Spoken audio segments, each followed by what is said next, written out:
उल्टा चलकर पहुंचने की भूल। साखी नंबर 235। लोहा केरी नावरी पाहन गरवा भार, सिर पर विष की मोटरी चाहे उतरन पार। साहब कहते हैं लोहा केरी नावरी, नावरी नाव, वह नाव जो लोहा की। वैसे नाव जो है लोहा का ही बनता है, लेकिन जो उसका नीचे का आधार होता है वो फैला होता है, चौड़ी होती है। लेकिन यहाँ पर मनुष्य लोहे की नौका में पत्थर का वजनी भार लादकर और सिर पर विष की गठरी रखकर पार उतरना चाहता है। अर्थात जड़ बुद्धि दुष्कर्म और विषय वासनाओं का आधार पकड़कर जीवन में निरंतर सुख चाहता है। सिर पर विष की मोटरी चाहे उतरन पार। जड़ बुद्धि मानो लोहे का नौका है। लोहे का नौका जड़ बुद्धि। जड़ बुद्धि का मतलब होता है किसी भी बात पर विवेक न करना, किसी भी बात पर विचार न करना, जड़ता आ जाना। कुछ भी कर रहे हैं उसके पहले हम विचार न करना ही जड़ता। साहब कहते जड़ बुद्धि मानो लोहे का नौका और दुष्कर्म मानो पत्थर का वजन बोझा, और विषयों की वासना मानो विष की गठरी है। इन्हीं का सहारा लेकर अनंत सुख की कामना करना कितना व्यामोह है। इस साखी में जड़ बुद्धि दुष्कर्म और विषय वासना के लिए लोहे की नौका, पत्थर का वजनी भार एवं विष की गहरी रूपक है। जो विषय वस्तु को सरलता से समझने में सहयोग करते हैं, हम इन बातों पर अलग अलग विचार करें। पहली बात है जड़ बुद्धि लोहा की नाव पर सवार होना। जड़ बुद्धि का अर्थ है सत्य असत्य का ना समझ। यहाँ पर भ्रम नहीं होना चाहिए कि अनपढ़ आदमी जड़ बुद्धि होता है और पढ़ा लिखा आदमी चैतन्य बुद्धि का होता है। यह ठीक है कि पढ़ाई लिखाई बुद्धि में सहयोगी करती है, परंतु जड़ बुद्धि और चैतन्य बुद्धि में इसका ज्यादा संबंध नहीं है। कितने पढ़े लिखे लोग सत्य असत्य समझने से लाखों कोस दूर होते हैं। कितने वकील, जज, प्रोफेसर, इंजीनियर, शास्त्री, आचार्य, प्राचार्य आज भी रामकृष्ण, ईसा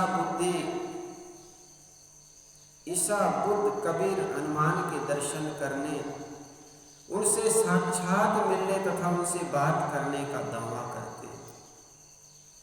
कितने लोगों को तो सत्य शुद्धि अशुद्धि का ही ज्ञान नहीं होता। शुद्धि अशुद्धि पर थोड़ा मैं प्रकाश डालूं। टॉयलेट जब भी जाएं, शौचालय जब भी जाएं, तो ऐसे कपड़ा पहन के जाएं जिससे एक हाथ से ठीक कर लें। कई बार जाते हैं वही उसी दोनों हाथ में करके हम बटन लगा लिए, उसी में हम कपड़ा संभालें। बाहर आकर के सोचते हमने हाथ मांजा, लेकिन जिस पर बटन छुए वहाँ शुद्ध हुआ, कपड़ा शुद्ध हुआ।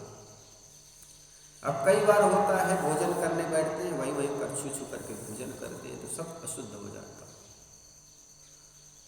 तो पहली बात तो ये कि जहाँ टॉयलेट जाएं ऐसे जगह ऐसे कपड़े पहन के जाएं जिससे एक हाथ में संभल जाए। बाहर आकर के 3 बार 4 बार मांजे मिट्टी से। फिर उसके बाद स्नान करना है, नहीं करना है तो कम से कम पैर वैर ठीक से धो लें, साफ कर लें, क्योंकि किचन में जाएंगे और जगह पर जाएंगे, बेड में जाएंगे, पानी के छींटे पड़े रहते हैं, तो नहाते नहीं तो कम से कम पैर को भी अच्छा, पैर हाथ पैर मुख कान कुल्ला कर लें ठीक से। इससे क्या है, अपनी निजता, निज पवित्रता, स्वच्छता बनी रहती है। ये सब बातें बहुत कम लोग बताते हैं। सत्संग में तो बस ज्ञान की व्यवहारिक चर्चा हो जाती, लेकिन शुद्धि अशुद्धि की बात वहाँ भी नहीं कही जाती। तो स्वच्छता पर ध्यान बराबर देना चाहिए। कितने पढ़े लिखे लोग होते हैं, ट्रेन में यात्रा करेंगे बस साबुन नहीं ले जाएंगे, टॉयलेट से आएंगे हाथ वाथ पोंछ लेंगे, फिर वहीं से जूता उसी से उतारेंगे, उसी से फिर टिफिन खोलेंगे, भोजन करने लग जाते। उनको पता नहीं, और हाथ पोंछ लेगा, कहे गुरु जी पोंछ गए हाथ। तो कम से कम सफाई शुद्धता का ज्ञान रखे आदमी। एक मास्टर जी हमारे साथ यात्रा करते थे, तो करीब करीब उस समय 40-50 लोगों की टीम थी। तो हमने सोचे भाई मास्टर तो थे, मैं सफाई शुद्धता रखता हूँ। टॉयलेट से आया, साबुन वाबुन कुछ नहीं लगे, बस हाथ वाथ धोकर आया और कपड़े से पोंछने लगे। हमने कहा मास्टर जी टॉयलेट गए होंगे। अरे साहब धो लिया ना मैंने। अरे भाई धो लिया तो वहाँ भी तो पानी से ही धोए, कोई साबुन या मिट्टी का तो प्रयोग नहीं किए। और हाथ में कोई गंदगी न दिखे इसका मतलब पवित्र है, ऐसे थोड़े। जब तक मिट्टी से साबुन से ठीक से मान ना लो तब तक वो पवित्र नहीं है, स्वच्छ नहीं है। देखने में भले लगता है साफ हो गया, हाथ देखने में स्वच्छ है, कुछ लगा था, लेकिन शुद्ध नहीं है वो। तो ये सब बातों को ख्याल, पढ़े लिखे हुए अनपढ़ आदमी ध्यान कम देता। अब हमारे यहाँ दूध लेने आता है कुछ लोग, वहाँ से गाड़ी चला कर आए, कहीं नाक पोछा है, कहीं मुख पोछा है, और कहे गुरु साफ है मेरा हाथ, स्कूल से आता हूँ हाथ धोकर आया हूँ, पढ़े लिखे मास्टर है। अभी कोरोना काल में कहते थे कोई भी चीज़ छूने के पहले हाथ धो, तो उतना दूर से चल के आए हो, नाक छुए, कान छुए, हैंडल को कभी धोते नहीं आए, चला कर आए, तो कम से कम हाथ धो कर के भी ऐसी चीज़ों को छुए जिससे हम खाते हैं। साहब कहते हैं कितने वकील, जज, प्रोफेसर, इंजीनियर, शास्त्री, आचार्य, प्राचार्य आज भी रामकृष्ण, ईसा, बुद्ध, कबीर, हनुमान के दर्शन करने, उनसे साक्षात मिलने तथा उनसे बात करने का दावा करते हैं। उन्हें न कारण कार्य की व्यवस्था का ज्ञान है, न विश्व के शाश्वत नियमों से मतलब है, और न विवेक बुद्धि से प्रयोजन है। कितने पढ़े लिखे तथा विद्वान नामधारी भूत प्रेत देवी देवता के घोर अंधविश्वास में डूबे विद्वान कहलाते हैं, किंतु उसे जड़ और चेतन का कोई विवेक नहीं। निज स्वरूप का बोध तो अत्यंत कठिन हो गया। बड़े बड़े ज्ञानी मुनि कहलाने वाले भी अपने चेतन स्वरूप को जड़ से सर्वथा भिन्न नहीं समझ पाते। वे कहते हैं कि यह जगत मुझसे अलग कहाँ है, मैं ही चांद हूँ, मैं हूँ सूर्य हूँ, मैं ही यह अनंत ब्रह्मांड हूँ। वे स्व और पर तथा चेतन और जड़ के भेद को समझते ही नहीं। अब विचारिए कि ऐसे लोगों को जड़ बुद्धि का समझा जाए या विवेक बुद्धि का। स्व और पर का विवेक जिसमें नहीं है वह जड़ बुद्धि का है। यह सहज समझा जा सकता है। जड़ बुद्धि का व्यापक अर्थ है स्व पर, चेतन, जड़, कर्तव्य, अकर्तव्य आदि को प्रायः न समझ पाना ही जड़ बुद्धि है। कम से कम मैं जो है और मेरा जो प्राप्तव्य है उससे अलग नहीं हो सकता, और मैं अलग मान करके जीवन भर दौड़ता हूँ। तो इसमें पढ़े लिखे हो या अनपढ़ हो, दोनों पढ़ेंगे। कितने पढ़े लिखे को लगता है कि हमारे परमात्मा बाहर है, ईश्वर बाहर है, मैं ईश्वर से बिछुड़ गया हूँ, रोते हैं। रामकृष्ण परमहंस कितने बार काली के उपासक थे, वे रोया करते थे। कभी आकाश में वो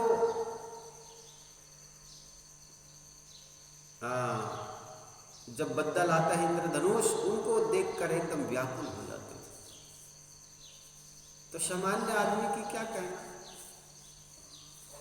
साहब कहते हैं जब कम से कम जड़ चेतन का मतलब होता है स्व और पर को जानना, मेरा परमात्मा, मेरा सुख, मेरा प्राप्तव्य मुझसे बाहर नहीं है।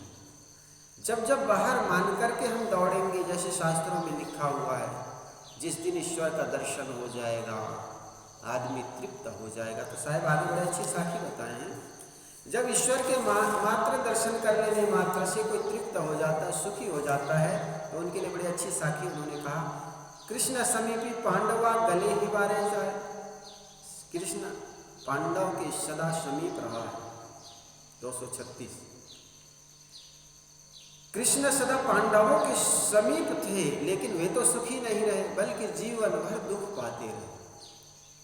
गले हिवारे जाए, हिमालय में जाकर के स्वर्ग जाने के लिए गए हिमालय, लेकिन आपस में गल के मर गए।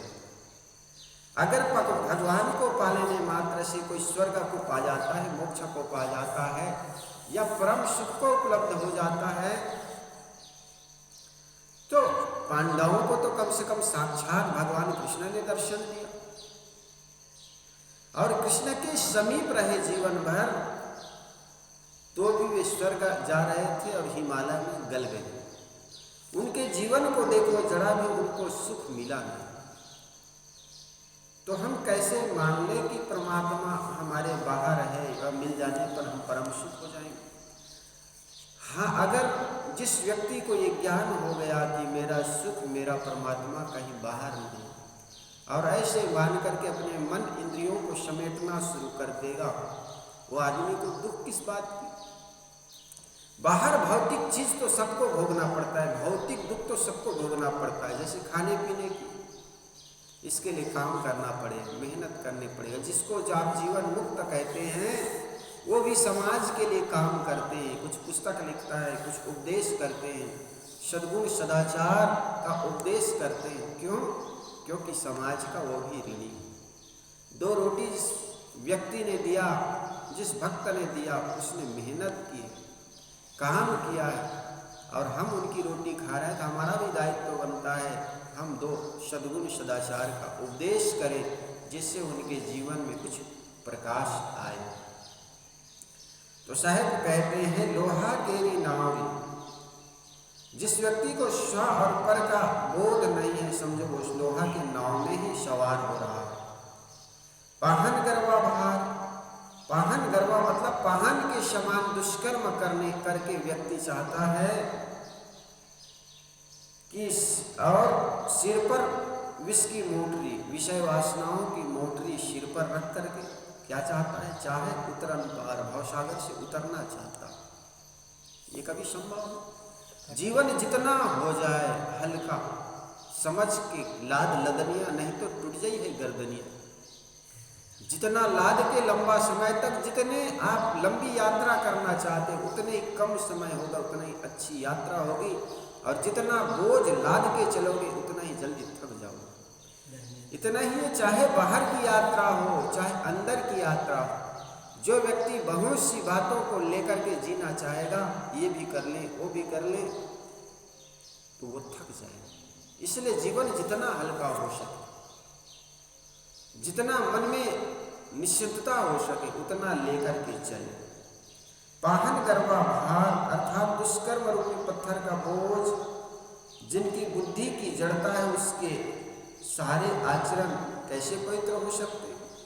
बुद्धि की गड़बड़ी से आचरण गड़बड़ होंगे ही। गलत कर्म एवं गलत आचरण मनुष्य के लिए वजनदार बोझ बन जाते हैं। जिसके गले में पत्थर बंधे हो, वह पानी में सहज ही डूब जाएंगे। इसी प्रकार जो कुकर्म एवं बुरे आचरणों से भार से लदा है वह संसार सागर में डूबेगा ही। पूछते हैं सबसे भारी क्या होता है, उत्तर है अपना बनाया पाप। तीसरा बात है सिर पर विष की मोटरी।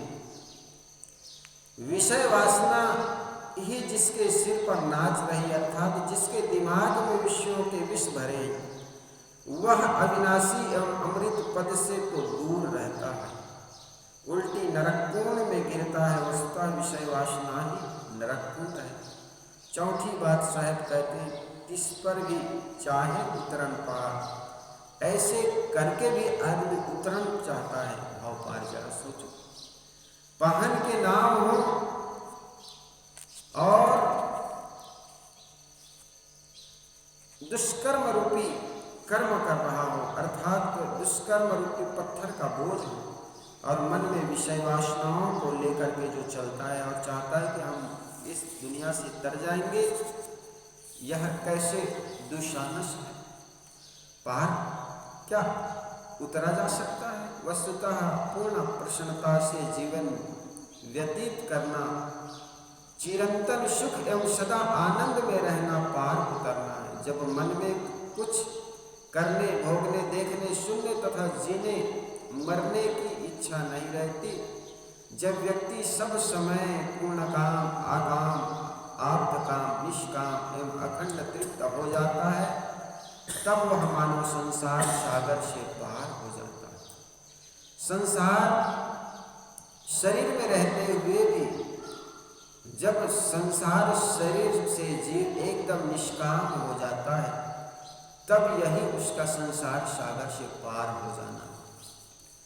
मन इंद्रियों से एकदम निष्काम हो जाना।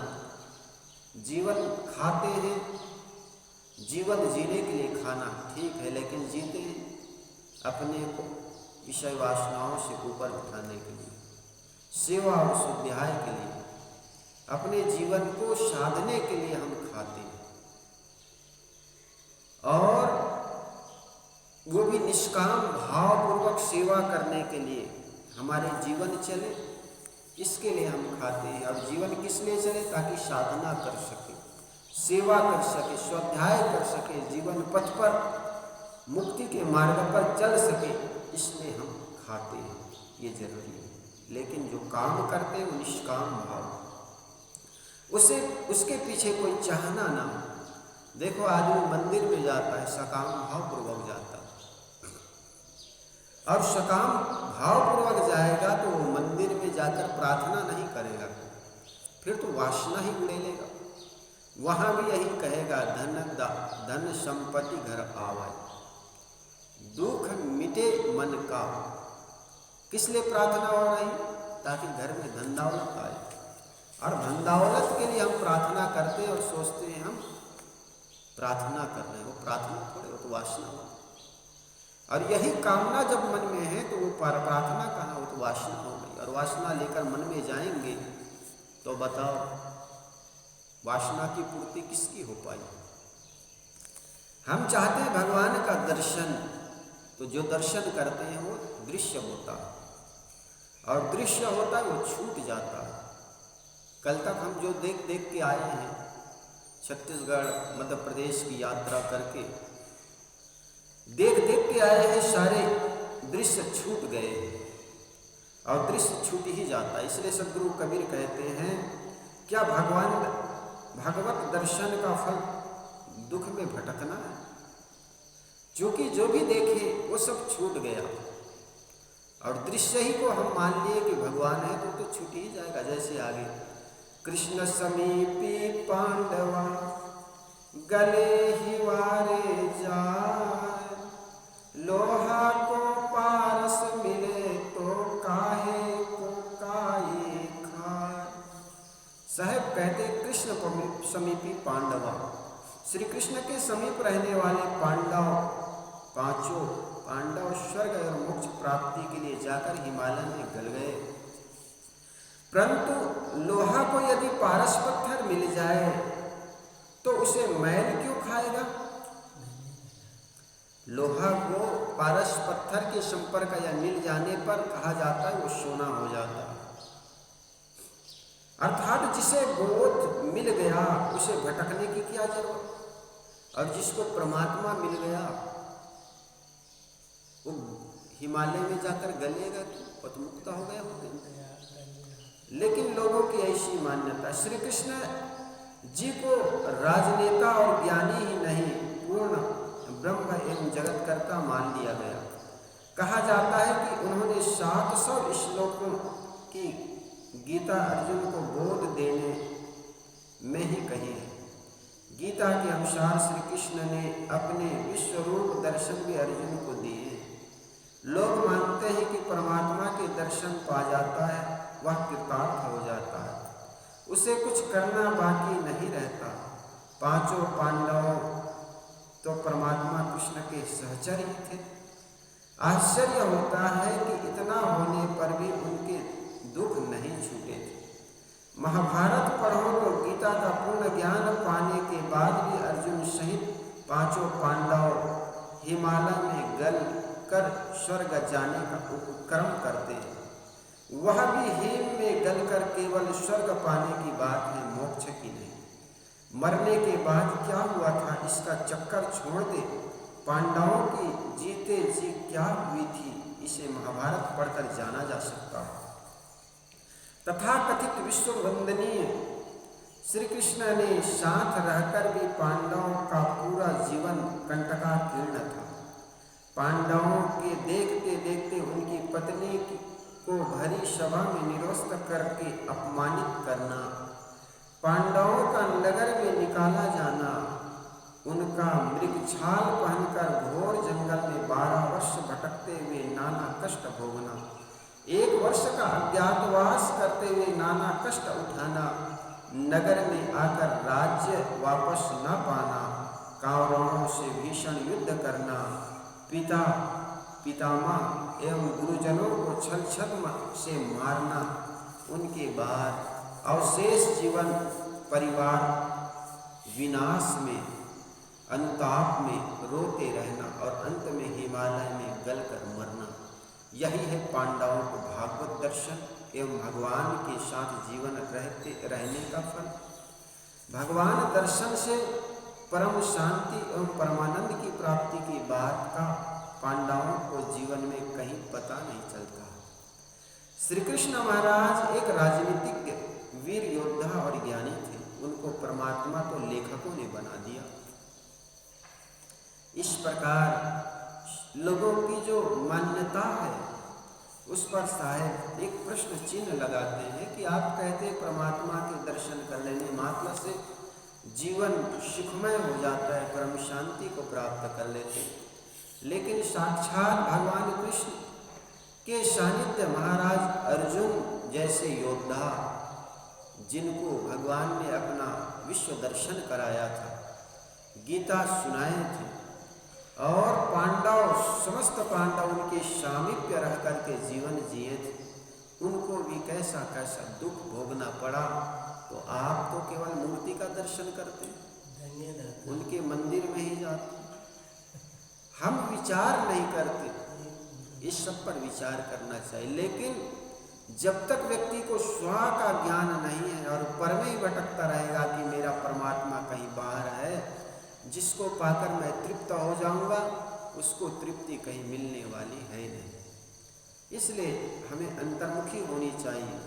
साहब आगे की साखी 237 नंबर की साखी में घमंड का त्याग कर, पूरब उगे पश्चिम अथवा भखे पान के फूल, ताहू को राहु ग्रासे मानुष काहे भूल।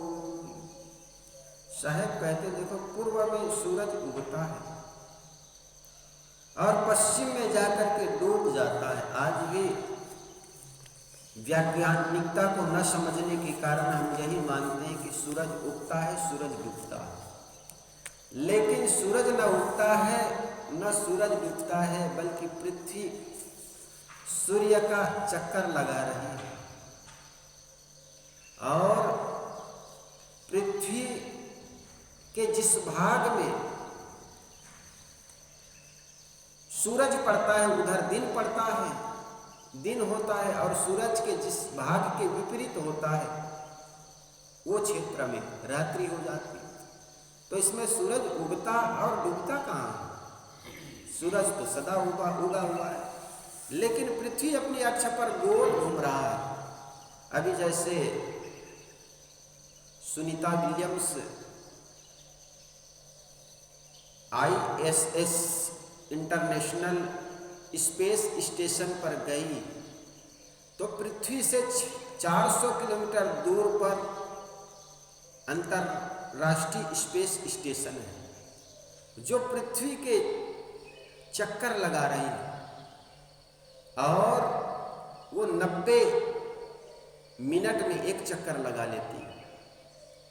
90 मिनट में एक चक्कर पृथ्वी का लगा लेती है। इसलिए वहाँ पर कहा जाता है एक दिन में 16 बार दिन और रात हो जाता है। क्यों? क्योंकि वो 90 मिनट में एक चक्कर लगा लेती है, अर्थात 90 मिनट में 1.5 घंटा में, और 1.5 घंटा में जब एक चक्कर लगा लेती है तो कुल 16 बार चक्कर लगा लेती है एक दिन रात में। तो वो 16 और दिन और रात हो जाती है। विज्ञान ने ये सब कर दिखाया।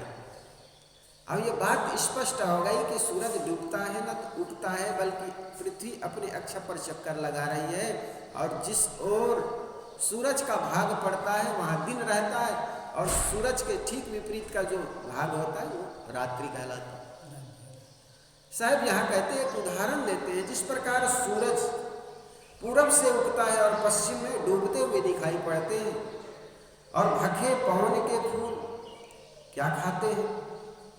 साहब कहे अहिंसा, आहार अहिंसा रहित लेता, केवल पवन के फूल। ऐसे निर्दोष को भी समय समय से राहु ग्रसता। लेकिन मनुष्य तुम किस अहंकार में धोखे पड़े हुए हो?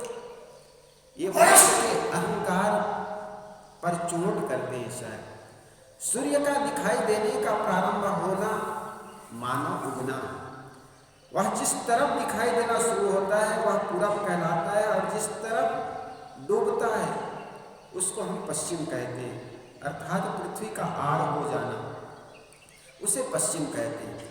सूर्य यह नहीं जानता कि मैं संसार को प्रकाश देकर परोपकार कर रहा हूँ।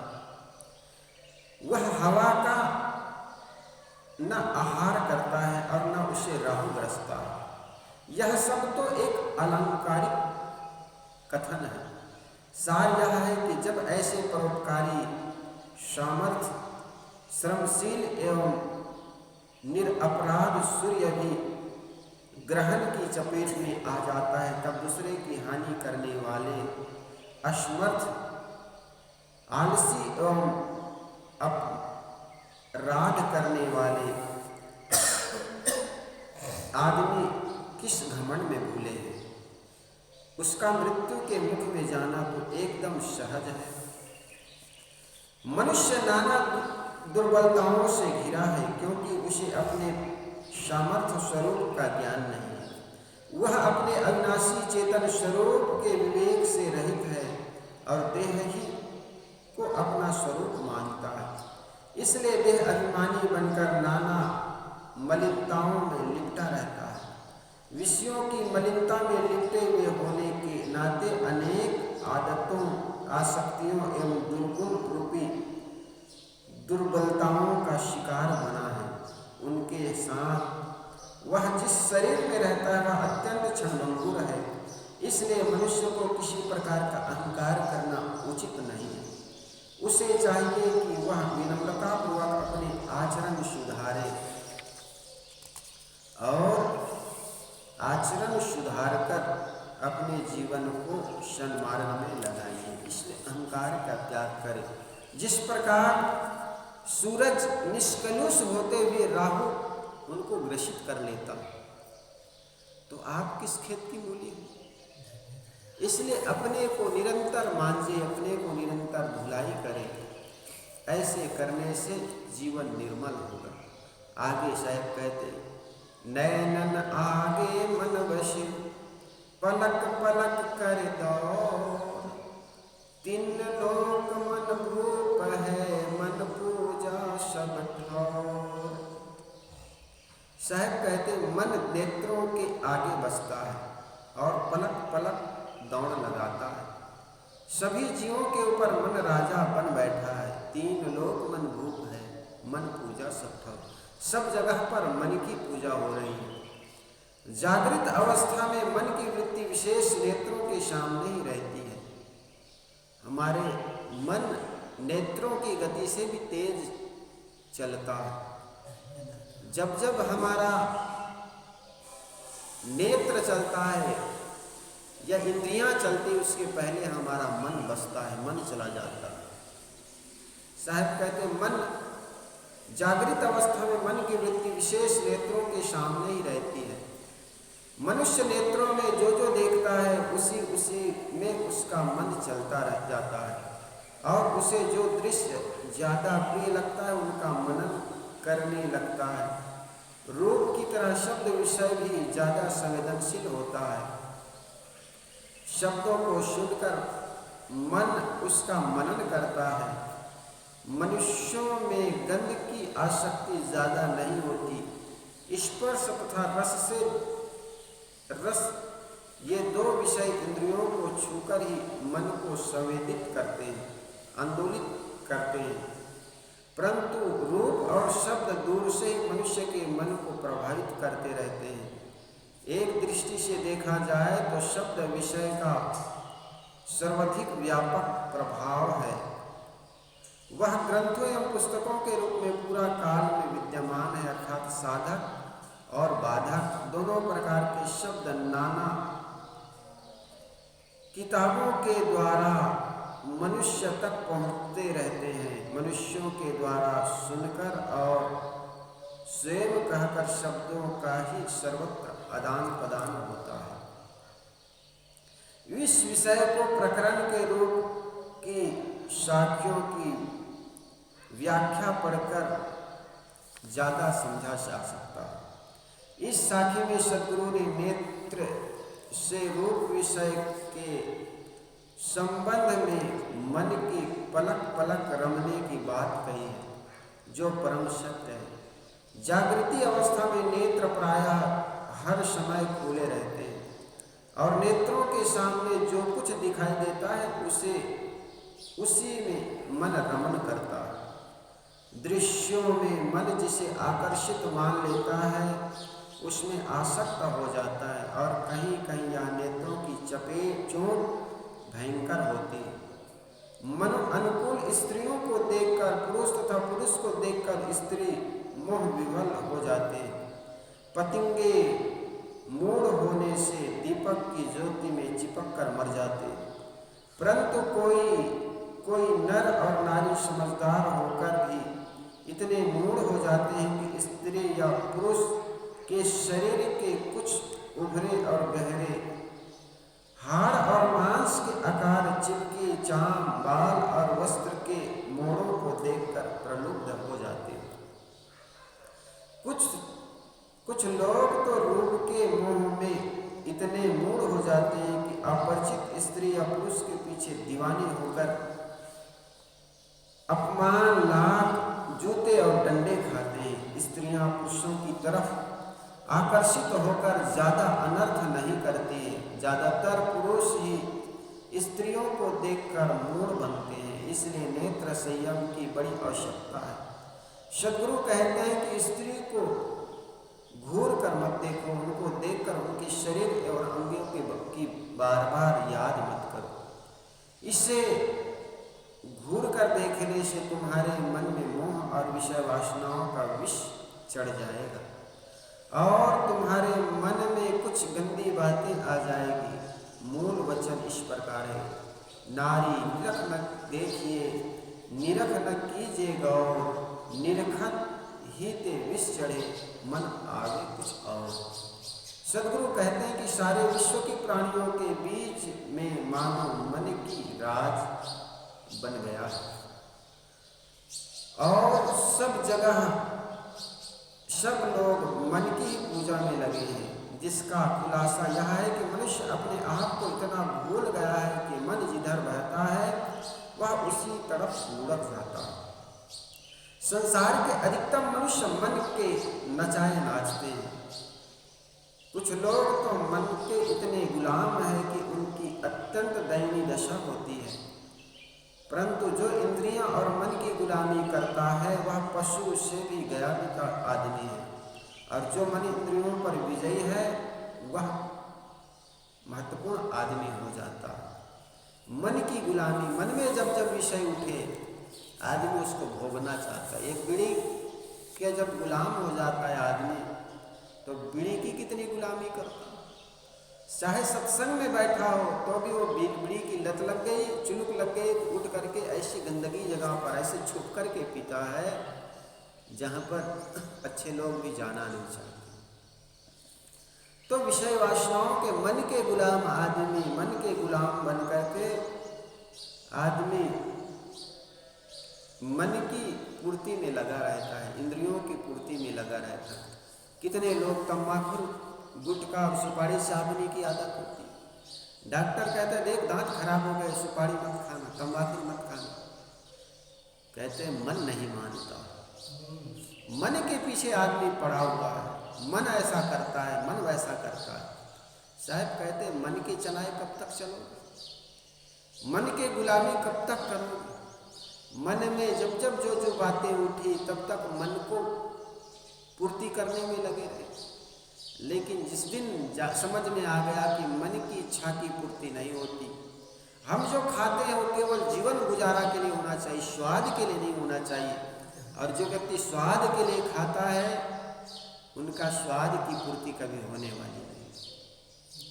एक राजा था जिसका नाम निरोध नाम के राजा था। उसको खाने की बड़ी आदत थी। 2-3 अपने पास डॉक्टर रखे थे ताकि मैं जब भी खाऊं चाव से खा सकूं।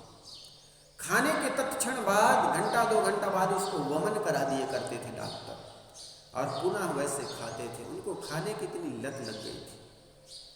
तो जिस व्यक्ति को मन के पीछे दौड़ते हैं या स्वाद के पीछे दौड़ते हैं, वो आदमी कितना अपने शरीर के साथ दुष्कर्म करता, शरीर को कितना दुख देता।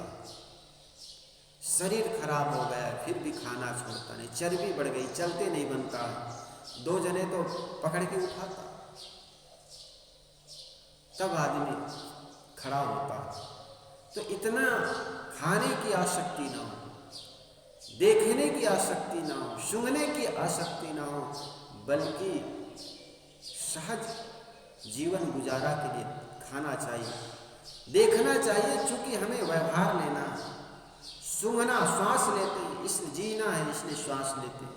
अब किसी गंध के लिए उसके पीछे पड़ जाओ, ये गलत है। इसलिए साहब कहते हैं नयनन आगे मन बसे, नयन के आगे मन बसता है, अर्थात मन में जो जो विचार उठता है उसको देखने के लिए दौड़ जाते हैं।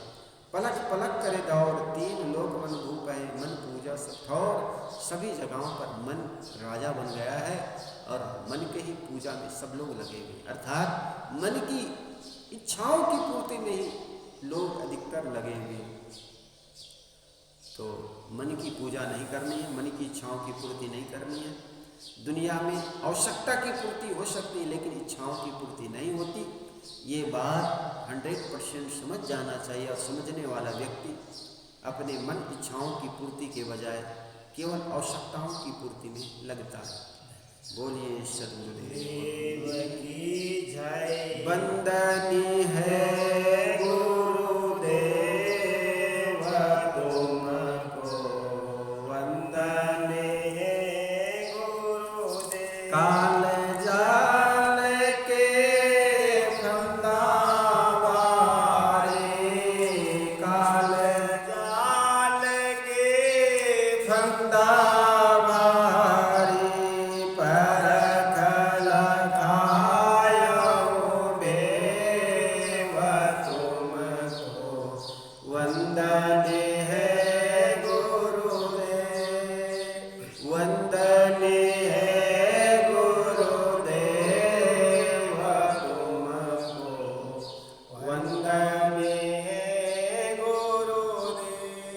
वेद शास्त्र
गुरुर्देव